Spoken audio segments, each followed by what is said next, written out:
All right. Good afternoon. I'll give you an injury update here. So Vaughn will not practice, still under PUP. And then Micah will not practice, dealing with a few things there, in particular his back. So with that, I'll turn it over to you with your questions. You said back with Micah? Is that something that's come up recently, Sean, or has it been dealing with it for a while? I guess the last couple of days or so, yeah. Do you anticipate that being a long-term thing or something that could potentially keep him out of the game? We're just taking it one day at a time right now, yeah. Hey, Sean, their defense last year gave you obviously a lot of trouble in those two games, and now they're talking about they could be a historic defense this season. Can you kind of quantify how good their defense really is? Yeah, they've got a talented roster, good coaching staff, and I think their general manager, Joe Douglas, has done a nice job of putting the roster together. And then adding Aaron this year, and then you already mentioned their defensive line is outstanding, and that'll be a big challenge for us. What happened to a guy like Trader White who's been a lockdown cornerback? Oscar Rivers, that guy for them. What did you see that was so good for him last year as a lockdown corner? Yeah, it's so hard to come in as a rookie in this league at any position, let alone corner, and have success. And do what he did at that level. So, he was off to a great start last season, and it looks good in preseason again. Sean, you mentioned obviously the addition of Rodgers, which is going to be has been a headline and will be heading into this game. How much does that, as you prepare now, change the dynamic of this matchup? Well, I think he's just another addition with a future Hall of Fame quarterback, right? They've already had a talented roster, as I mentioned, and now they added a future Hall of Fame quarterback. A guy who we have a lot of respect for. He's extremely smart, veteran, as we all know, and he's tough to go against. Is this something you're smiling here, we're talking about Aaron Rodgers. This is your first time back as a defensive play caller. Do you enjoy the challenge of going up against an established guy like that as back as DC? Well, they're not easing me in, that's for sure. He's a big challenge, and again, they're a good football team overall, and it'll be a big challenge for us at their place in particular. Sean, have you made the decision on who will start at linebacker next to Matt? Yeah, so Terrell Bernard will start next to Matt Milano. And how did you come to that? I mean, he didn't get much practice time or preseason. How did you kind of get to that position? Well, we thought he did some good things when he was healthy and available, and unfortunately, that situation, that competition got cut a little bit short due to an injury. But we're confident in TB, and excited to watch him play. And he's got to take it one play at a time. How about cornerback next to Drake? Yeah, Christian will start. Yeah. And right guard? Saibo will start.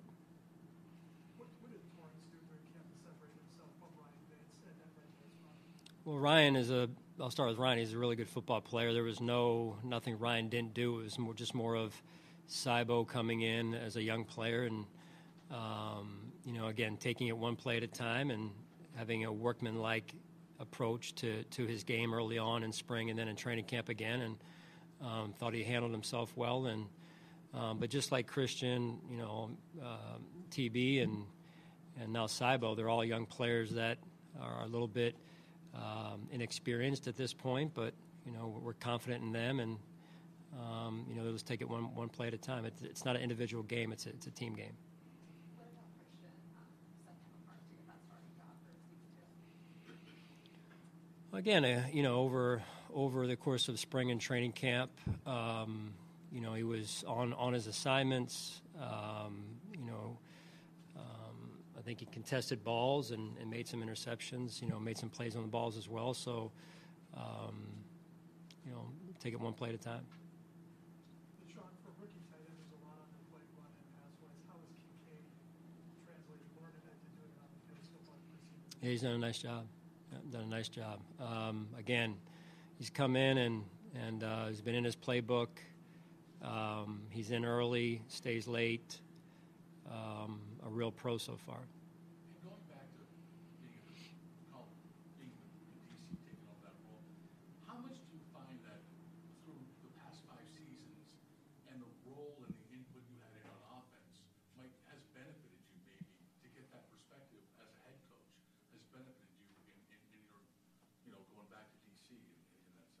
Well, you try and be a student of the game, and sometimes you get an opportunity to go and learn on the other side of the ball. Sometimes you don't. We'll start some of our young coaches on the other side and then switch them over to try and do some of that once in a while, where and when we can.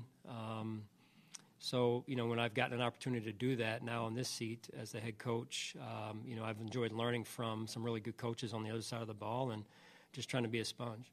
Sean, what was the thought process of changing the banners in the field house to putting a Lombardi trophy there with that new slogan?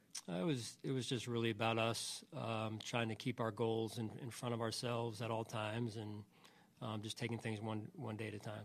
Sean, this Jets offense has a good coordinator, good quarterback, but obviously there's plenty of film on both. You've seen the supporting pieces. How well can knowing the individual pieces prepare you for seeing them all together for the first time? On their offense, you said? Yes.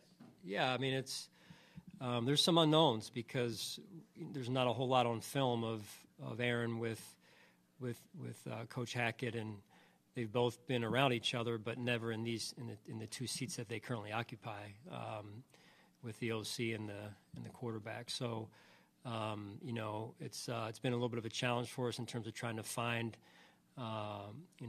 what we should watch and how long we should watch it. So just trying to, be fundamentally sound in what we do and know that we're up for a big challenge. Sean, there were a couple special teams miscues in preseason. How much can that be attributed? Maybe guys, you're trying to put them in roles to see what they can do. It might not be what they normally do. And how much do you have to kind of clean that up and button up going into the regular season? Right. You never like to see any of those miscues, regardless of who's in there and whether they're making the team or not. But the urgency that has to follow that or really precedes it going forward is what's important. And I've seen that the last couple of days from our special teams coaches and our leaders on special teams.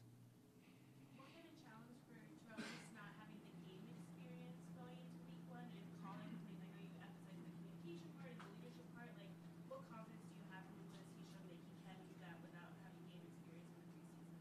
Well, he's an extremely smart young man.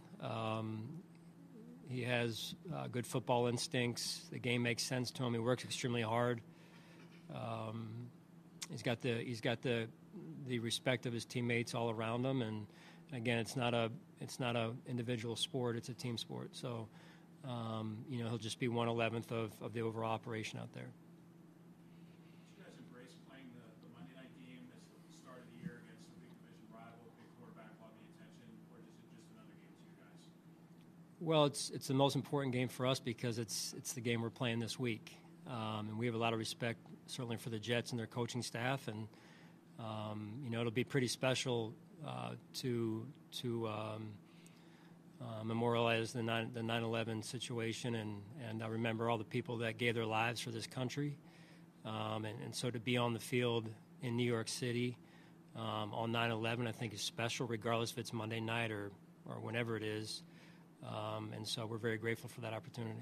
Sean, the 9/11 thing obviously sets it apart, but I would ask that question maybe from a different perspective. With all the primetime games that you've played in recent years, with the success that you've had, do you get a sense that your locker room is fully prepared for whatever the environment or that type of thing, based on experience?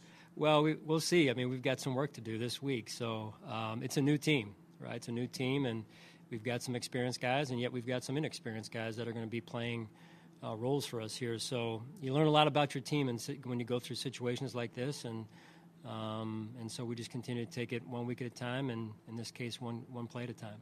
Sean, you clearly have very capable backups, in particular at cornerback. So Benford gets the start. How do you walk the line of you got to show Benford that you have the confidence in him, but at the same time you know that you've got guys who can step in and do the job still at any point in the game? Well, I think if I understand your question, I think that's what training camp and the spring OTAs and preseason are for. Really, is that competition, but the competition continues.